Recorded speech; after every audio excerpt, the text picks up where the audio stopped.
మావయ్య, మీరు నా ఆరోగ్యం కోసమే కదా ఇదంతా చేసింది.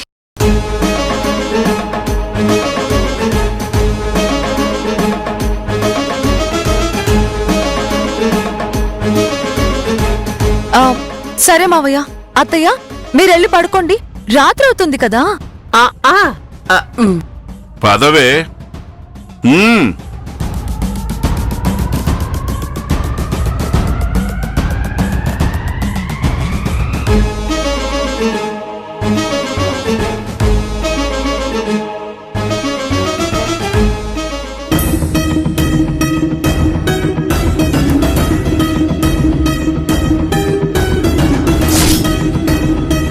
ఈసారి తప్పించుకున్నావే, ఇంతటితో అయిపోలేదు, ముందుంది అసలైన పండగ.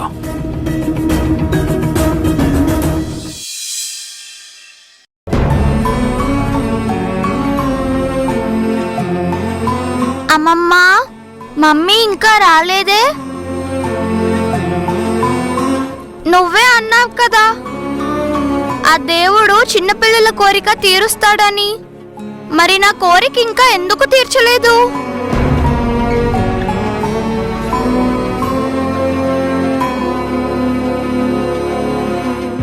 డాడీ, నువ్వైనా చెప్పు డాడీ, మమ్మీ ఇంకా రాదా? ఏం చెప్పనత్తయ్య,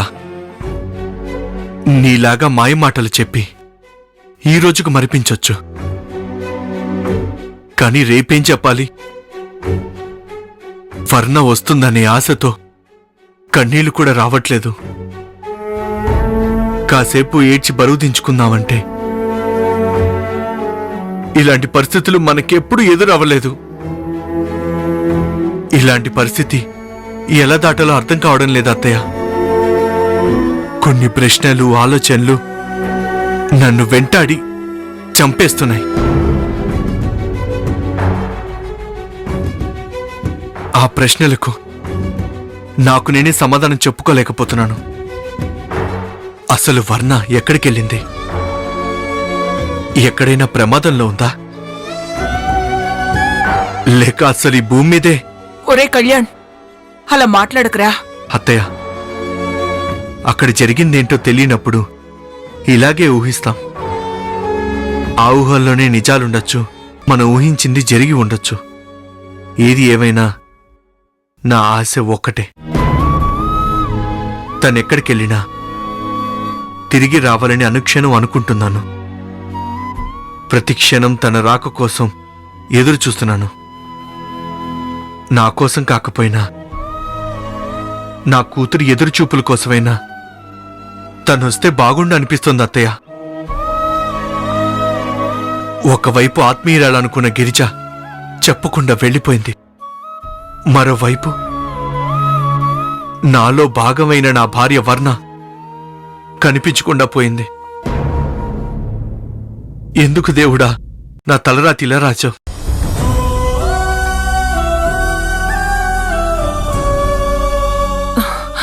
అమ్మా వర్ణ,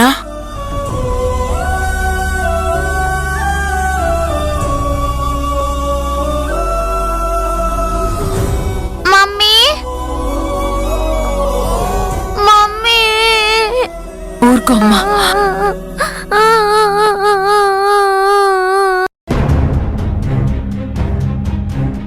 ఏమండి, సారీ.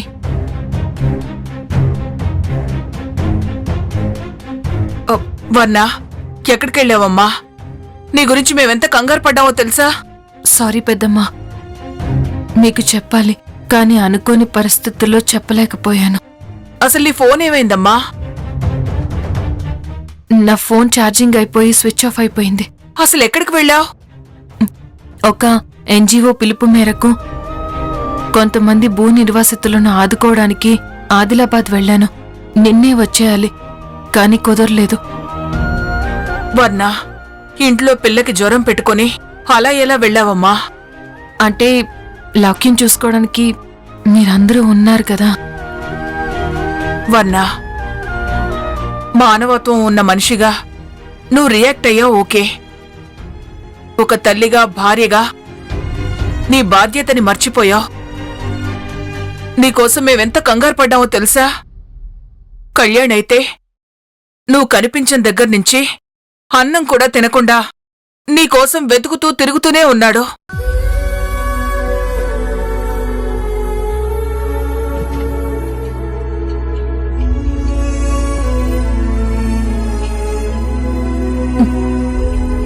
ఏవండి, నన్ను క్షమించండి.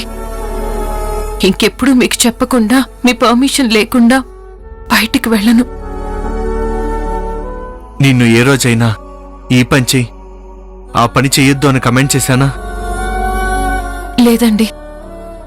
మరి నువ్వు ఒక్క మాట చెప్తే నేను కాదని చెప్తానా? నిజంగా నేను చేసింది తప్పు. కావాల్సొస్తే నన్ను శిక్షించండి, నేను పడతాను. ఇప్పుడు నిన్ను చూస్తే నా కోపం రావట్లేదు వర్ణ, కన్నీళ్ళొస్తున్నాయి. ఎందుకంటే 2 రోజుల నుంచి ఏవేవో ఊహించుకున్నాను కదా. నువ్వు వచ్చేసేవనే ఆనందంతో కన్నీళ్ళొస్తున్నాయి. ఆ సంతోషంలో ఏడుపొచ్చేస్తుంది.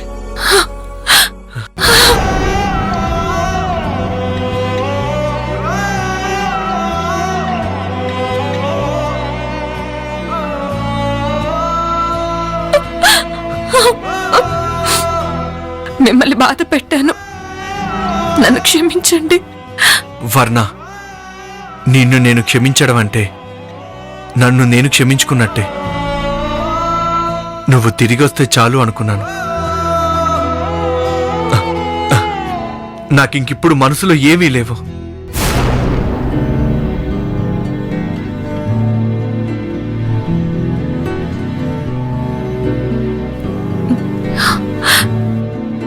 లౌక్య, సారీరా. మమ్మీ సారీ కాదు, నువ్వు దండం పెట్టు.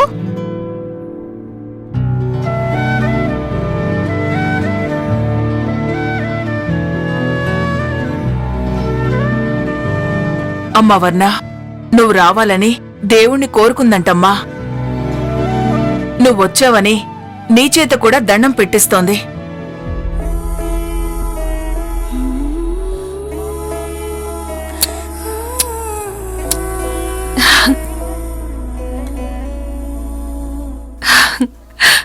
నా బంగారం, నువ్వుండగా నాకేమవుతుంది? అమ్మా వర్ణ, నీకోసం ఎదురు చూస్తూ అన్నం కూడా సరిగ్గా తినలేదమ్మా. లౌక్య, నా చేతులతో నేను కలిపి ముద్దలు పెడతాను. సరే అమ్మా. రా.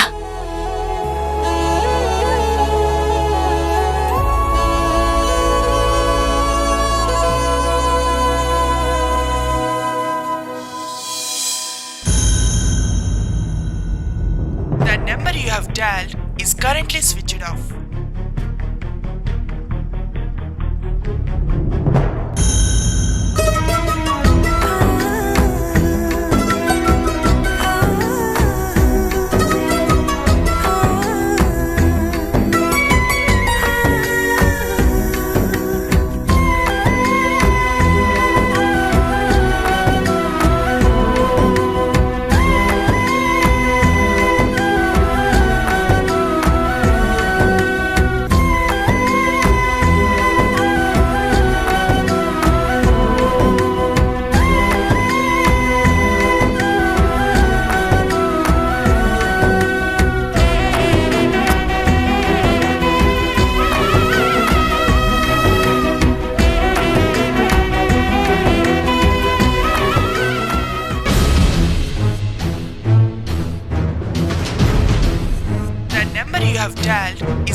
2 రోజులు నా ఫోన్ స్విచ్ ఆఫ్ అయింది కదా, సీను టెన్షన్ పడుతున్నట్టున్నాడు. లక్య, నువ్వు వెళ్ళి పడుకో, నేను వస్తాను.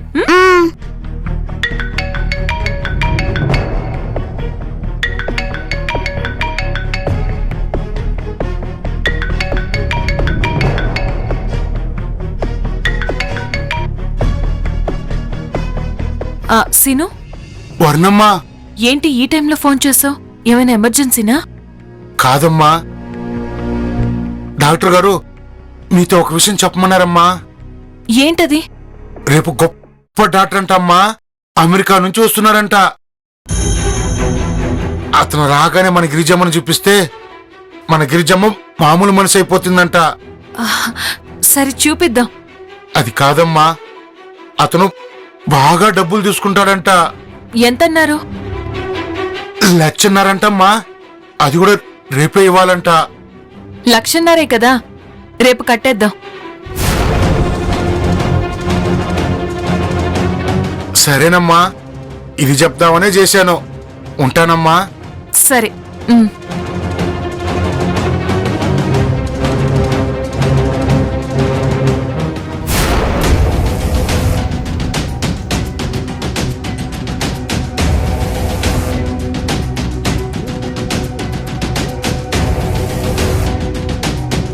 ఎవరికి వర్ణ 1,00,000 కట్టాలంటున్నావు? ఎవరో పేషెంట్ కి అర్జెంట్ గా ఆపరేషన్ కి 1,00,000 కట్టాలంట. నా దగ్గర ఉన్నాయి కదా, నేను ఇస్తాను, నువ్వు కట్టి. మీకెందుకులేండి, ఆ ఫండ్ ఇచ్చేవాళ్ళు వేరే వాళ్ళున్నారు. వేరే ఎవరో ఎందుకు, మనమే ఇద్దాం, మనకే పుణ్యం కదా. ఈసారి వాళ్ళని ఇవ్వనివ్వండి, నెక్స్ట్ టైం ఏదైనా ఉంటే మీకే చెప్తాను. సరే పద.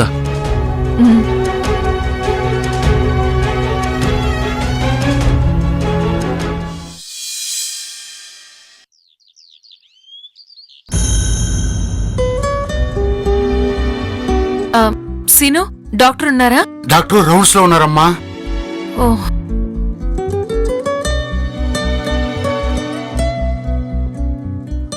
డాక్టర్. ఎస్, చెప్పండి. నా చెల్లెలు గిరిజని యుఎస్ డాక్టర్ ఎవరితోనూ చూపిస్తానన్నారంట. అవునమ్మా, ఆయన world top most neuro surgeon. ఆయన చేతి చలవతో కొన ఊపిరితో ఉన్న వాళ్ళు కూడా బ్రతుకుతారు. అయితే ఆయనకి మన గిరిజని చూపించండి డాక్టర్. అందుకే నిన్నే మీకు చెప్పమని ఇతనికి చెప్పానే. నేను నిన్నే వర్ణమ్మకు చెప్పాను డాక్టర్. డాక్టర్ గారు, మీరు ఆ ఫారెన్ డాక్టర్తో మన గిరిజని చూపించండి. మిగిలిన డబ్బు ఏర్పాట్లు నేను చూస్తాను. అమ్మా, ఏమీ అనుకోవద్దు. డబ్బు కడితేనే బయట నుంచి వచ్చే డాక్టర్ పేషెంట్ ని చూడడానికి అపాయింట్మెంట్ ఇస్తారు. సరే డాక్టర్, నేను వెంటనే మనీ ఏర్పాటు చేస్తాను. తొందరగా ఏర్పాటు చేసుకోండమ్మా.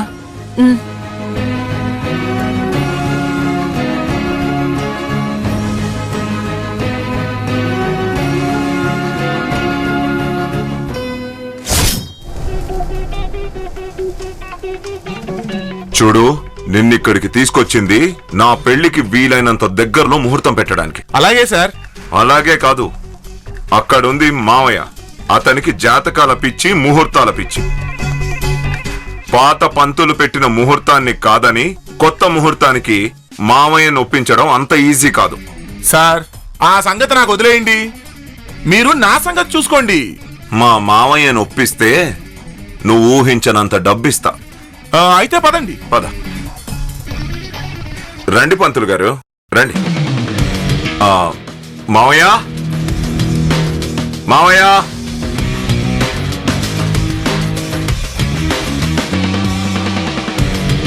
అల్లుడు గారు, ఎవరి పూజారి?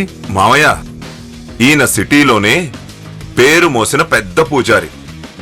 పెళ్లి ముహూర్తాలు పెట్టడంలో చాలా సిద్ధహస్తుడని చెప్తే నేనే తీసుకొచ్చాను. మీ పేరేంటి పంతులు గారు? మార్కండేయ శాస్త్రి. మీ పేరు ఈ సిటీలో ఎప్పుడూ వినలేదే. మీరు వినలేదు, ఎందుకంటే నేను ఈ సిటీలో ఫేమస్ కాదు. ఏ సిటీలో ఫేమస్ మీరు?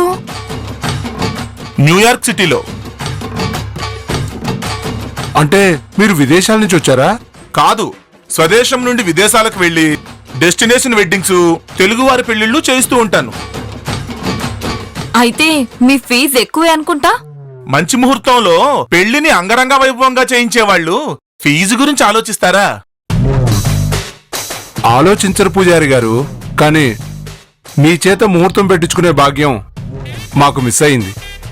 మా ఇంట్లో పెళ్లికి ముహూర్తం ఆల్రెడీ పెట్టేశారు. నాకు ఆకాష్ చెప్పారు. ఒక్కసారి ఆ ముహూర్తం చూసి వెళ్దామని వచ్చాను. ఒక్కసారి ఆ లగ్నపత్రిక తీసుకురండి. నువ్వు వెళ్ళి తీసుకురా.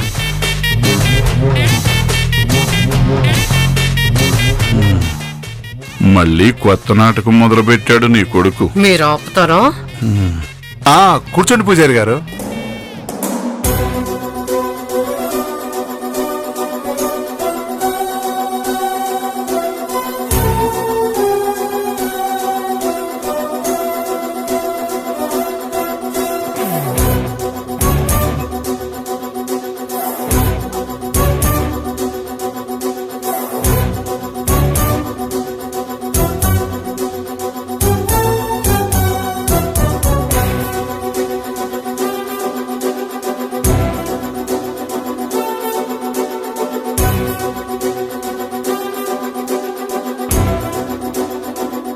ఎవరి ముహూర్తం పెట్టింది? మా పూజారి పంతులు గారు. ఇంత మహర్జాతకుడికి ఈ ముహూర్తంలో పెళ్లి చేస్తే పిల్లనిచ్చిన మీరు అర్ధాంతరంగా పోతారు.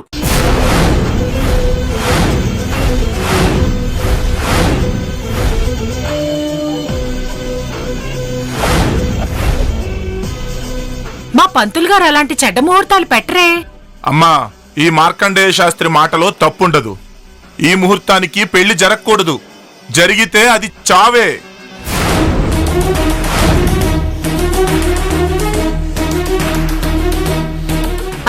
అన్నయ్య గారు, ఆ ముహూర్తం వద్దండి. మీరు కలకాలం చల్లగా ఉండాలి. అవును, పెళ్ళైతే తడిగుడ్డేసుకుంటాడు చల్లగా. ఎందుకులేండి, నాకెందుకో ముహూర్తం మారిస్తే మంచిదనిపిస్తోంది. సార్, పెళ్లికి మంచి ముహూర్తం నేను పెడతాను. నన్ను నమ్మండి. మొన్న అంబానీ కొడుకు పెళ్లికి నన్నే సంప్రదించారు. మంచి ముహూర్తం పెట్టాను. చూడండి, ఆ పెళ్లి వల్ల కరోనా ఎఫెక్ట్ వచ్చినా అంబానీ గారి వ్యాపారాలకు నష్టమేం రాలేదు. అది నా ముహూర్త మహత్యం. సరే పూజారి గారు, అలాగే కానివ్వండి.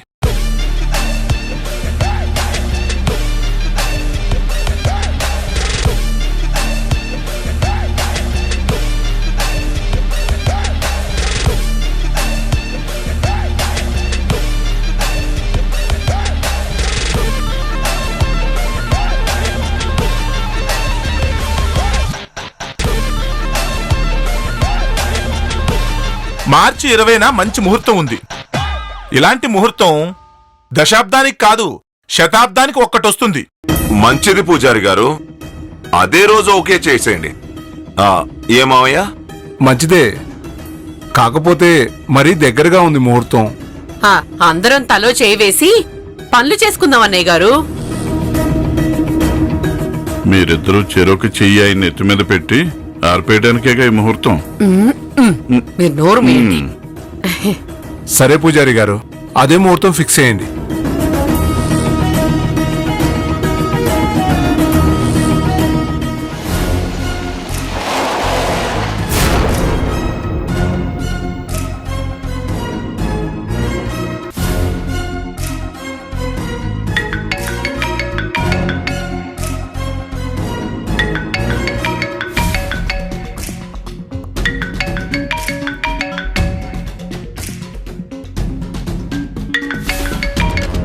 హలో, నువ్వు అర్జెంటుగా ఒక పని చెయ్యాలి. ఏంటది? గిరిజ కడుపులో ఉన్న బిడ్డ కోసం హాస్పిటల్లో కొంచెం ట్రీట్మెంట్ చేయించాలి. అయితే డబ్బులు కావాలా? అవును ఆకాష్. ఎంత? జస్ట్ 1,50,000. ఒక్క రూపాయి కూడా ఇవ్వను. ఇవ్వకపోతే నేనేం చేస్తానో నీకు తెలీదు. ఏమైనా చేసుకో. నా పెళ్లి ఈ నెల 20వ తారీఖున కుదిరింది, ఐశ్వర్యతో. ఇంక నువ్వు నన్ను ఏమి చేయలేవు. నీ ఫోటోలు, మీ పెళ్లికి సంబంధించిన ఎవిడెన్స్లన్నీ నా దగ్గరున్నాయని మర్చిపోయావా? ఒకవేళ నువ్వు అవే చూపిస్తే నేను కోమాలో ఉన్న గిరిజని చంపుతా, తరువాత నిన్ను చంపుతా. చెప్పు, ఓకేనా? ఇంకా నా నుంచి నీకేం రాదు. నువ్వు కూడా ఇక్కడికి రాకు. వీలైతే మార్చి 20న మా పెళ్లికొచ్చి పెళ్లి భోజనం మెక్కి వెళ్ళు. నన్ను డిస్టర్బ్ చేయకు.